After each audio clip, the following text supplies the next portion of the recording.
में मैं रिव्यू देने वाला हूँ मेरे अपने कॉलेज NMIT। रिव्यू दूँ उससे पहले मैं अपना इंट्रोडक्शन दे देता हूँ। तो मैं हूँ विनय काजला, मैं व्लॉग्स बनाते रहता हूँ, कुछ और ऐसी वीडियोस बनाते रहता हूँ जो आपके काम आए, तो आप जाकर चैनल पर चेक कर सकते हैं। मैं NMIT से बीटेक कर रहा हूँ, बीटेक नहीं BE होगी, AI and data science branch में, और मैं हॉस्टल में रहता हूँ, तो हॉस्टल के बारे में भी ज़्यादा अच्छे से इन्फॉर्मेशन दे सकता हूँ। तो अगर इस वीडियो के बाद आपका कोई डाउट रह जाता है या फिर आपको NMIT में कुछ और जानना है NMIT के बारे में, तो डिस्क्रिप्शन में मैं अपना व्हाट्सअप नंबर देने वाला हूँ। वो शायद मैं बाद में हटा दूँ, लेकिन अभी मैं डिस्क्रिप्शन में डाल दूँगा। अगर आपको कोई डाउट आप पूछ लेना। अगर आप व्हाट्सअप पे नहीं पूछना चाहते तो टेलीग्राम पे भी पूछ सकते हैं, उसका भी लिंक आपको डिस्क्रिप्शन में मिल जाएगा। कमेंट सेक्शन में भी पूछ सकते हैं, मैं कोशिश करूँगा रिप्लाई करने का, वरना आखिरी ऑप्शन है फिर आप मेल पर डाउट पूछ सकते हैं। आपको ये चारों की इन्फॉर्मेशन नीचे डिस्क्रिप्शन में मिल जाएगी। क्योंकि मैं कोई चीज़ ऐसे भूल ना जाऊँ, इसलिए मैं पेज का भी यूज़ करने वाला हूँ, ताकि अच्छे से सारी चीज़ें बता सकूँ, कोई चीज़ स्किप ना हो जाए। तो स्टार्ट करते हैं। तो मैंने दो ऐसे एक कैंपस टूर बना रखा है, एक हॉस्टल टूर बना रखा है, तो आप उन वीडियोस को देख सकते हैं। आपको पूरा अगर कैंपस देखना है या हॉस्टल देखना है NMIT का, तो आप उन दोनों वीडियोस को देख सकते हैं। बाकी हम स्टार्ट करते हैं लोकेशन के साथ। अगर आप NMIT की लोकेशन देखोगे तो NMIT के सामने BSF कैंपस है, और ये ऐसे शहर के अंदर नहीं है कॉलेज, ये शहर से बाहर है। एग्जैक्ट बताऊँ तो यलहंका में, और जो नियरेस्ट बस स्टैंड की बात करूँ वो है बागलूर क्रॉस। अब बस अगर आप पहली बार आ रहे हैं तो आपको कॉलेज कैसे आना है वो बता देता हूँ। आपको आना है बस लेके, बस स्टेशन तक तो जा सकते हैं, तो बस स्टेशन से आपको आना है बागलूर क्रॉस, क्योंकि यहाँ पे बेंगलुरु में ट्रैवल करने का सबसे अच्छा तरीका बस ही है। तो आपको बागलूर क्रॉस आना है, वहाँ से आपको कॉलेज की ऑटो मिल जाएगी। अगर आप अकेले हैं तो आपको 80 रुपये देने पड़ेंगे, वरना 20, मतलब उनका फिक्स प्राइस चलता है कि अगर आप शेयरिंग में जा रहे हैं तो आपको 20 रुपये देने पड़ेंगे, वरना 80 रुपये। तो नियरेस्ट बस स्टैंड भी 3.8 किलोमीटर, एग्जैक्ट बोलूँ तो इतनी दूर है। नियरेस्ट एयरपोर्ट की बात करूँ तो एयरपोर्ट तो एक ही है फिर बेंगलोर में, जो केम्पेगौड़ा इंटरनेशनल एयरपोर्ट है, वो 20 किलोमीटर दूर है। और नियरेस्ट रेलवे स्टेशन है यलहंका का, जो कि 7 किलोमीटर दूर है। NMIT के कैंपस साइज़ की बात करूँ तो टोटल 23 एकड़ का कैंपस है, जो कि उतना बड़ा नहीं है, उतना छोटा भी नहीं है, मतलब काम चल जाता है। ऐसा नहीं है कि अलग अलग डिपार्टमेंट की अलग अलग बिल्डिंग है। आपको एक ही बिल्डिंग में कई सारे डिपार्टमेंट देखने को मिल जाएंगे, जो कि वो मेन बिल्डिंग है। बाकी फर्स्ट ईयर की क्लासेस अलग होती है। अगर कैंपस का होनेस्ट रिव्यू दूँ तो देखो, मेरे साइड में ऐसे हॉस्टल है यहाँ पे, और बिल्कुल ऐसे पीछे की बात करूं तो वो तो नहीं दिखा सकता, वहाँ पे क्लासेस चलती है। मैस जाने के लिए थोड़ा दूर जाना पड़ता है, मतलब काम चल जाता है, ऐसा ही है। बॉयज़ हॉस्टल की बात करूं वो ज़्यादा दूर है मैस से, गर्ल्स हॉस्टल के बिल्कुल पास है मैस, तो मैस के लिए थोड़ा चलना पड़ेगा जो बॉयज़ हॉस्टल है, इसीलिए मेरे को कैंपस साइज़ थोड़ा बड़ा लगता है। नियरेस्ट मार्केट की बात कर लेते हैं। अगर आपको कोई ऐसे सामान की ज़रूरत है तो मार्केट कहाँ पे है, तो वो भी बागलूर क्रॉस पे ही है, 3.8 किलोमीटर दूर। आपको ऑटो लेके ही जाना पड़ेगा। NMIT की एक ये बुरी बात है कि आप ऐसे रोज़ रोज़ नहीं जा सकते कहीं भी, आपको ऐसे दिमाग को रेडी करना पड़ता है, क्योंकि बिल्कुल पास में मार्केट नहीं है, थोड़ी दूर है, तो वही आपको नियरेस्ट मार्केट मिलेगी, वरना कुछ काम की चीज़ें तो आपको कॉलेज में भी मिल जाती है। बात करते हैं रैंकिंग की, तो रैंकिंग में NIRF की इसकी रैंकिंग है 183rd रैंकिंग, VTU से एफिलिएटेड है। NIRF का पूरा आपको लिंक दे दूंगा डिस्क्रिप्शन में, आप जाके चेक कर सकते हैं। कुछ और स्टैट्स हैं जो मैं लिख के लाया हूँ। तो टोटल स्टूडेंट्स की बात करें तो लगभग 4200 स्टूडेंट्स हैं, और मेल टू फीमेल रेशियो की बात करें तो 3:1 है। जो 4000 स्टूडेंट है उसमें से 3000 कर्नाटका से है, 1000 जो आउटसाइड कर्नाटका से, और 167 आउटसाइड इंडिया, यानी उनमें से मैक्सिमम नेपाल से ही है। कॉलेज बना था 2001 में, इसको ऑटोनॉमस का स्टेटस मिला, जिसका बहुत फ़ायदा होता है सच में। वो 2007 में मिला। आपको एडमिशन कैसे लेना है इस कॉलेज में, तो टोटल ऐसे 3 तरीके हैं। मैनेजमेंट कोटा, जो जिससे सबसे ज़्यादा पैसे कमाता है कॉलेज, KCET जिसकी फ़ीस सबसे कम है, और फिर कोमेड के। अगर आपको इनकी कट ऑफ वगैरह जाननी है तो आप कोमेड की वेबसाइट या KCET की वेबसाइट पर जाकर देख सकते हैं इस कॉलेज की कट ऑफ। कौन कौन सी ब्रांचेस अवेलेबल है इस कॉलेज में वो आपको स्क्रीन पे दिख जाएगी, आप उसे पॉज करके देख सकते हैं। कितनी सीट है उस ब्रांच की वो भी आपको स्क्रीन पे दिख जाएगी। तो इन चीज़ों में मैं ज़्यादा टाइम वेस्ट नहीं करने वाला, हम आगे बढ़ते हैं। तो मैंने एक अलग सेक्शन डाल रखा है ऐसे फैसिलिटीज़ नाम से, कौन कौन सी फैसिलिटीज़ है कॉलेज में, क्या क्या चीज़ें हैं वो भी इसमें डाल रखी है मैंने। तो सेमिनार हॉल हैं, और टोटल 3 है। सेमिनार हॉल एक हॉल है, वो PGDM ब्लॉक में थोड़ा सा दूर है, तो उसको मैंने इंक्लूड नहीं किया। टोटल जो कैंपस के अंदर है वो 3 सेमिनार हॉल है। बाकी वाईफाई इनेबल्ड कैंपस की बात करें तो देखो, वाईफाई तो है कैंपस में, अलग अलग वाईफाई आपको मिल जाएंगे। लाइब्रेरी के वाईफाई का पासवर्ड हमें पता होता है, बाकी का पासवर्ड नहीं पता, तो होने का ऐसे कोई फ़ायदा नहीं है।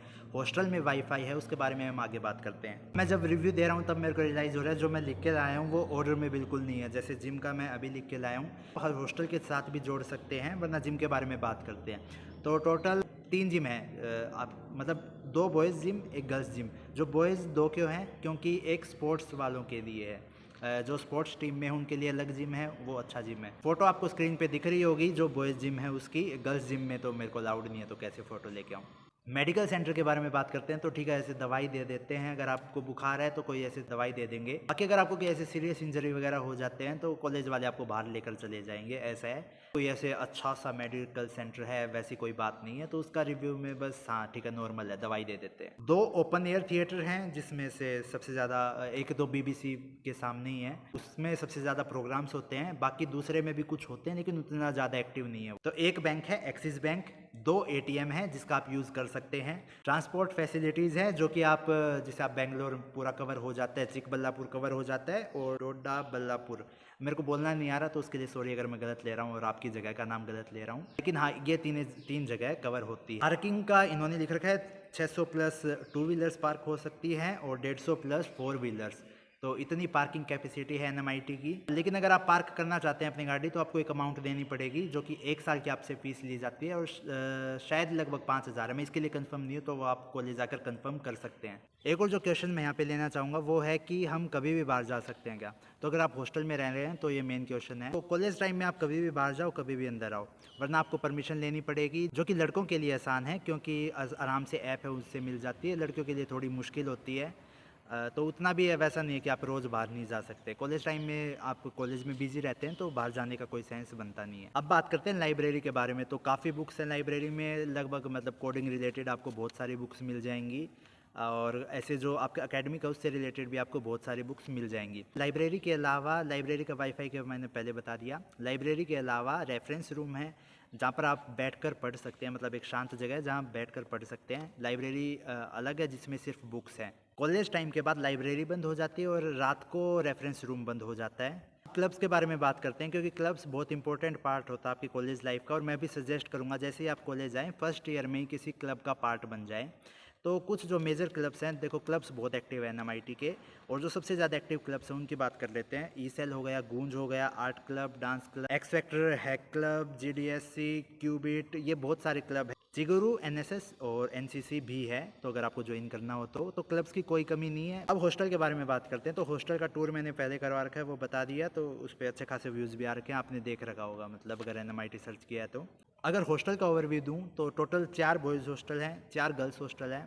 गर्ल्स हॉस्टल में 3 कैंपस के अंदर हैं, एक कैंपस के बाहर है, लेकिन वो इतना दूर नहीं है कि आपको सोचना पड़े कि वो हॉस्टल लेने से पहले कुछ मीटर की दूरी है कैंपस से। बॉयज़ हॉस्टल में एक जो फर्स्ट ईयर में आपको हॉस्टल मिलेगा वो सोपर्निका फिक्स है, वो पूरा फर्स्ट ईयर का हॉस्टल है।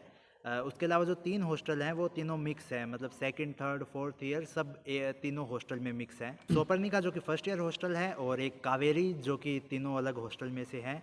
इन दोनों में डबल शेयरिंग का ऑप्शन अवेलेबल है, वरना नंदनी और सांभवी इन दोनों में ट्रिपल शेयरिंग का ऑप्शन है। और क्वेश्चन आया था कि AC रूम होते हैं क्या? नहीं, AC रूम होते नहीं है और उतनी कोई ज़रूरत भी महसूस नहीं होती है AC रूम्स की। अभी गर्मी के टाइम पे थोड़ी गर्मी होती है, लेकिन बेंगलोर का मौसम ऐसा है कि बारिश हो जाती है तो उसकी ज़रूरत नहीं है।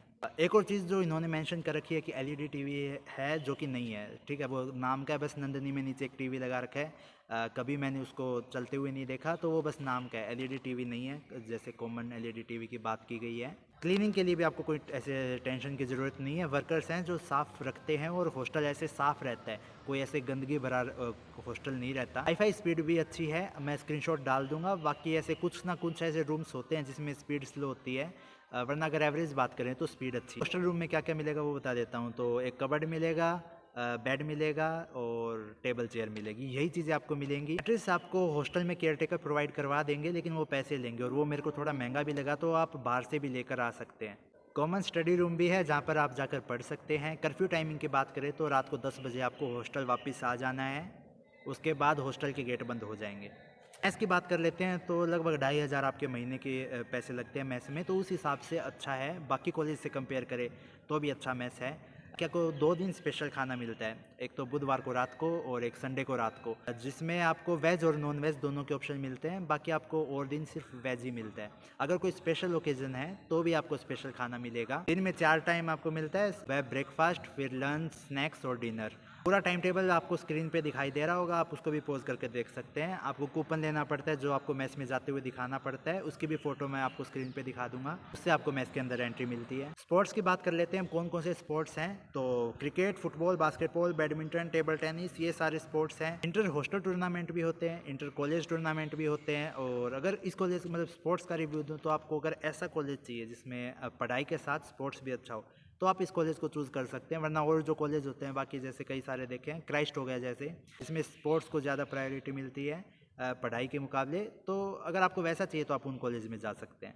तो अब बात आती है फैकल्टी रिव्यू का। तो फैकल्टी कैसी है, तो यहाँ पर मेरे को थोड़ा सोच समझ के बोलना पड़ेगा क्योंकि कुछ टीचर्स भी हैं जो मेरे वीडियोज़ देखते हैं। तो देखो मेरा जो आज तक का एक्सपीरियंस है फैकल्टी के साथ अच्छा है, सब अच्छे टीचर्स रहे हैं। अटेंडेंस का यहाँ पे क्राइटेरिया है कि 85% आपको क्राइटेरिया चाहिए। आज तक मेरे को उसमें भी कभी दिक्कत नहीं हुई क्योंकि मेरी अटेंडेंस अधिकतर बार कम ही रहती है। तो टीचर्स इतने अच्छे हैं कि वो अटेंडेंस बढ़ा देते हैं। बाकी इंजीनियरिंग का आपको पता होगा कि इंजीनियरिंग में आपको अधिकतर चीज़ें खुद पढ़नी पड़ती है, कोडिंग वगैरह ज़्यादा खुद करनी पड़ती है। कॉलेज के भरोसे मत रहना, वरना टीचर से जितना हो सके वो ट्राई करते हैं, उस हिसाब से ठीक फैकल्टी है। कॉलेज टाइम 8:45 से लेकर 4:15 तक है। और कुछ चीज़ें जो मेरे को ऐड करनी है कि इस कॉलेज में रिसर्च अपॉर्चुनिटी अच्छी है। अगर आपको रिसर्च करनी है तो आपको इस कॉलेज में मदद मिलेगी। बाकी और बात कर लेते हैं कॉलेज में क्या क्या है। तो एक जीरोक्स शॉप है, एक स्टेशनरी है, 2 बेकरी है, एक गोली है जहाँ से आप वेज रोल, वड़ा पाव वगैरह खा सकते हैं, एक मैगी स्टेशन और एक लकासा है जहाँ से आइसक्रीम और मिल्क शेक वगैरह मिलते हैं। फाइनली एक कैंटीन है जहाँ से आप ऑर्डर कर सकते हैं। फीस की बात करें तो फीस का डिटेल आपको डिस्क्रिप्शन में मिल जाएगी कितनी फ़ीस लगती है। अब बात करते हैं फेस्ट और इवेंट्स की। तो कॉलेज का सबसे बड़ा एनुअल टेक्नो कल्चरल फेस्ट है अनादेंता, जो कि हर साल होता है और काफ़ी अच्छा होता है। बीच में कोरोना के कारण थोड़ी सी इसमें दिक्कत आई थी, लेकिन बहुत अच्छा फेस्ट होता है। आप उसकी वीडियोस देख सकते हैं मेरे चैनल पर जाकर। बाकी एक और फेस्ट है जो हर 4 साल में एक बार होता है, वो आर्किटेक्चर वालों का है, इंजीनियरिंग का नहीं है। उसका नाम है समतोलना। बाकी कुछ ना कुछ ऐसे छोटे मोटे इवेंट्स चलते रहते हैं कॉलेज में, जैसे कि गणेश चतुर्थी हो गया तो उस टाइम पे कुछ हो गया, चलते ही रहता है। मतलब कुछ कुछ टाइम बाद कुछ ना कुछ चलता ही रहेगा। ज़्यादा इवेंट्स होने का रीज़न कि क्लब्स भी बहुत सारे हैं तो उनके इवेंट्स भी अलग अलग चलते रहते हैं। कोई जैसे डिफरेंट ब्रांचेज हैं तो इनके भी अलग अलग इवेंट्स चलते रहते हैं। तो अगर आपको इवेंट्स में पार्टिसिपेट करने का शौक़ है तो आप पार्ट कर ले सकते हैं। मतलब बहुत सारे इवेंट। एक एडवाइस जो लोग मैनेजमेंट कोटा से एडमिशन ले रहे हैं उनके लिए, आप आईएससी को ज़्यादा प्रेफर करो सीएससी के मुकाबले, क्योंकि सीएससी में पैसे ज़्यादा लग रहे हैं, आईएससी की फ़ीस कम है। अच्छी ब्रांच है क्योंकि प्लेसमेंट्स भी अच्छी है, फैकल्टी भी अच्छी है। स्ट्रिक्टनेस में भी मेरे को कुछ ऐसे खास लगा नहीं, एवरेज ही है, मतलब स्ट्रिक्टनेस जैसी हर कॉलेज में होती। नियरेस्ट प्लेस की बात करें तो नियरेस्ट बागलूर ही है, बाकी सब उससे दूर ही है। तो वहाँ से आप बागलूर क्रॉस बस स्टैंड पे जाके आप पूरे बेंगलोर में ऐसे घूमने जा सकते हैं, क्योंकि वहाँ से पूरा वैसे बस से कनेक्टेड है पूरा बेंगलोर। एक और चीज़ जो मैं मेंशन करना चाहूँगा वो है रैगिंग से रिलेटेड। तो इससे रिलेटेड भी बहुत सारे डाउट आते हैं कि रैगिंग का क्या सीन है भैया कॉलेज में। तो रैगिंग ऐसे कोई रैगिंग नहीं होती, मतलब जिसकी हम बात कर रहे हैं। इंट्रो तो ऐसे चलता ही रहता है मजाक में, लेकिन ऐसे कोई सीरियस कोई नहीं है कि आपको ज़्यादा दिक्कत होगी। प्लेसमेंट्स की बात करें तो NIRF के अकॉर्डिंग मीडियन पैकेज 7.6 है। CSE, ISC या EC जैसी ब्रांचेस का इससे अच्छा ही है। कुछ और डाटा जो मेंशन करना ज़रूरी है कि टोटल कंपनीज आई हैं 150 प्लस, टोटल ऑफर्स हैं 1200 प्लस। अगर आपके लिए मैटर करते हैं तो ये डाटा भी मैंने बता दिया। वरना जो सबसे ज़्यादा चीज़ मैटर करती है वो है मीडियन पैकेज, उससे आपको सारी चीज़ें क्लियर हो जाएंगी। हाईएस्ट पैकेज भी बता देता हूँ। तो ऐसे ग्लोबल लेवल पे जो हाईएस्ट पैकेज लगा है वो है 40 LPA और जो इंडिया में लगा है वो है 30 LPA। अगर मेरे हिसाब से मैंने पूरा डिटेल्ड रिव्यू बनाया है कॉलेज का। कोई डाउट रह गया तो आप पूछ सकते हैं, मैं एक पिन कमेंट डाल दूंगा नीचे, तो आप उसको ज़रूर चेक कर देना। जो जो पॉइंट बचे हैं मैं वहाँ पे डाल दूंगा, तो सबकी मदद हो जाएगी। कोई भी डाउट है आप मेरे से पूछ सकते हैं, सारी कॉन्टैक्ट डिटेल्स आपको डिस्क्रिप्शन में मिल जाएंगी।